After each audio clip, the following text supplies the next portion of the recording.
Hi, మనసారా మాట్లాడుకోవడానికి మరో మంచి టాపిక్తో నేను మీ ముందుకు వచ్చేసాను. ఈరోజు చాలామంది ఆడవాళ్ళని ప్రధానంగా పీడిస్తున్న ఒక సమస్య. ఇది ఆడవాళ్ళనే కాదండి, మగవాళ్ళని కూడా పీడిస్తున్న సమస్య. దీన్ని డాక్టర్స్ సైలెంట్ కిల్లర్గా చెప్తారు. మరి ఆ సమస్య ఏంటో, అది ఎందుకు వస్తుందో, దాన్ని నెగ్లెక్ట్ చేస్తే మనం ఎదుర్కొనే పరిణామాలు ఏంటో ఈరోజు చెప్తా. అయితే దానికంటే ముందు ఒక విషయం అండి, నేను కొత్తగా ఛానల్ పెట్టాను కదా, నన్ను కొంచెం సపోర్ట్ చేయండి, సబ్స్క్రైబ్ చేయండి, బెల్ ఐకాన్ నొక్కండి, ప్లీజ్ సబ్స్క్రైబ్. ఇంతకీ ఆ ప్రాబ్లం ఏంటనుకుంటున్నారా? థైరాయిడ్ అండి.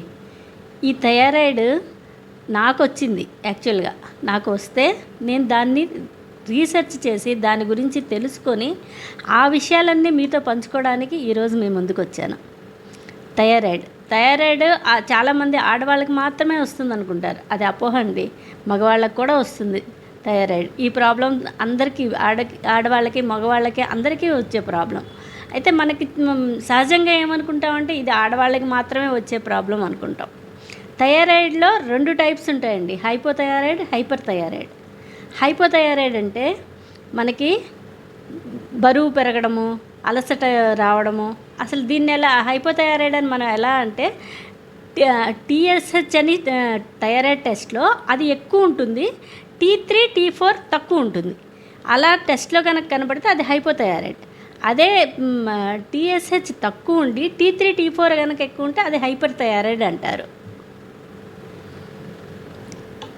అసలు థైరాయిడ్ ఎందుకు వస్తుందంటే అయోడిన్ లోపం వల్ల వస్తుందండి, హెరిడిటరీ వల్ల వస్తుంది, హార్మోనల్ ఇంబ్యాలెన్స్ వల్ల వస్తుంది.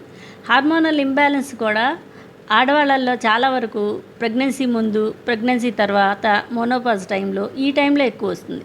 అయితే అప్పుడే కాదు, విడిగా కూడా వస్తుంది. ఈ హార్మోనల్ ఇంబ్యాలెన్స్ వల్ల మనకి ప్రధానంగా వచ్చేది ఏంటంటే పీరియడ్స్ ప్రాబ్లం ఆడవాళ్ళకి. అది పీరియడ్స్ ప్రాబ్లంలే అని మనం నెగ్లెక్ట్ చేస్తాం. కానీ థైరాయిడ్ వల్ల కూడా మనకి పీరియడ్స్ ప్రాబ్లం వస్తుందని మనం చాలామంది గుర్తించాం. అయితే ఒక్కసారి ఈ థైరాయిడ్ వస్తే మనకి కనపడే సిమ్టమ్స్ ఏంటంటే అలసట. హైపోథైరాయిడ్లో అయితే బరువు పెరుగుతారు, హైపర్ థైరాయిడ్లో అయితే బరువు తగ్గుతారు. హార్ట్ బీట్ చేంజెస్, హీట్ని భరించలేకపోవడం లేదా బాగా చలివేయడం, ప్రతిదానికి ఇరిటేట్ అవ్వడం, యాంగ్జైటీ ఎక్కువగా ఉండడం, జుట్టు బాగా ఊడిపోవడం, కాన్స్టిట్యూషన్, ఇట్లాంటివన్నీ థైరాయిడ్ లక్షణాలు.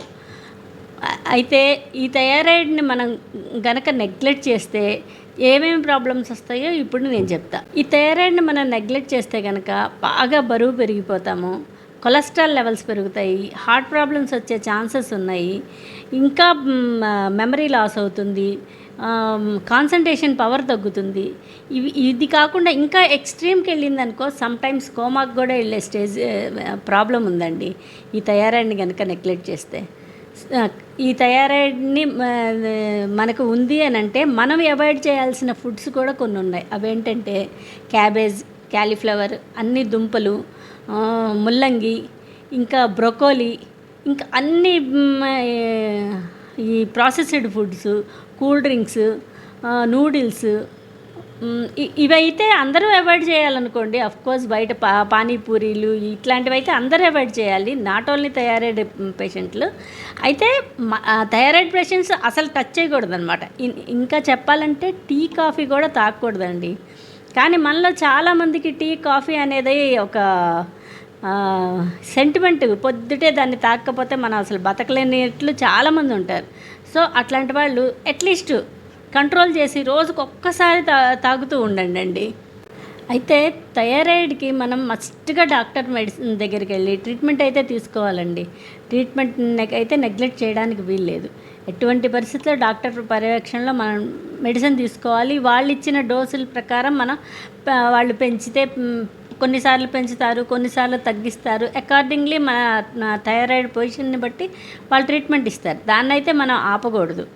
ఎట్లా అంటే అట్లా ఆపితే అది చాలా పెద్ద ప్రాబ్లమ్స్కి దారితీస్తుంది. అందుకని డాక్టర్ చెప్పినట్లే మనం ట్రీట్మెంట్ వాడుకోవాలి.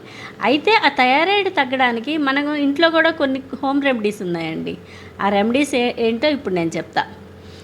ఇంట్లో జీలకర్ర, ధనియాలు, సోంపు, వాము, ఈ 4 ఒక్కొక్క స్పూన్స్ తీసుకొని రోజు నైట్ సోక్ చేసుకోవాలి, వాటర్లో నానబెట్టుకొని పొద్దుటే లేచి దాన్ని కొంచెం బాయిల్ చేసుకొని స్ట్రెయిన్ చేసుకొని తాగడం. ఈ దీంతో పాటు మెంతులు కూడా వేసుకున్నాం అనుకోండి, షుగర్ కూడా కంట్రోల్ అవుతుంది, వెయిట్ లాస్ కూడా అవుతారు. ఈ ఇవి చేసుకుంటూ మళ్ళీ బ్రెజిల్ నట్స్ అని ఉంటాయండి. ఈ బ్రెజిల్ నట్స్ థైరాయిడ్కి చాలా బాగా పనిచేస్తాయి. సన్ఫ్లవర్ సీడ్స్, గుమ్మడి గింజలు, ఇవి కూడా మనకి చాలా చాలా బాగా పనిచేస్తాయి థైరాయిడ్ ప్రాబ్లమ్స్కి. అయితే సాల్ట్ చాలా కీలక పాత్ర వహిస్తుందండి థైరాయిడ్లో. సాల్ట్ ఏంటంటే మనం ఇన్ జనరల్ అందరం హెల్త్కి మంచిదని ఈ మధ్య పింక్ సాల్ట్ వాడుతున్నాం కదా అందరం. అయితే ఈ థైరాయిడ్ ఉన్న వాళ్ళు పింక్ సాల్ట్ అసలు ఎటువంటి పరిస్థితుల్లో వాడకూడదు. వాళ్ళు అయోడైజ్డ్ సాల్టే వాడాలి. ఇది చాలా గుర్తుపెట్టుకోవాలండి. అయోడైజ్ ప్రాబ్లం వల్ల మనకి థైరాయిడ్కి చాలా లింక్ ఉంది. ఆస్టియోపొరోసిస్ వస్తుంది థైరాయిడ్ వచ్చిన వాళ్ళకి. ఈ అయోడిన్ కూడా మనకి తక్కువ ఉందనుకో ఇంకా చాలా ప్రాబ్లమ్స్ వస్తాయి. సో సాల్ట్ విషయంలో చాలా జాగ్రత్తగా ఉండాలండి. అయితే ఇది రోజు మేము సోక్ చేసుకోలేము అనే వాళ్ళకి ఇంకొకటి ఏంటంటే, ఇవన్నీ దోరగా వేయించుకొని పౌడర్ చేసుకొని పెట్టుకొని రోజు వేడి నీళ్ళు తీసుకొని దాంట్లో ఒక స్పూన్ పౌడర్ వేసుకొని కలుపుకొని కూడా తాగొచ్చు. ఇట్లా మనం ట్రీట్మెంట్ తీసుకుంటూ ఈ హోమ్ రెమెడీస్ కూడా పాటించామనుకోండి మంచి రిజల్ట్ ఉంటుంది.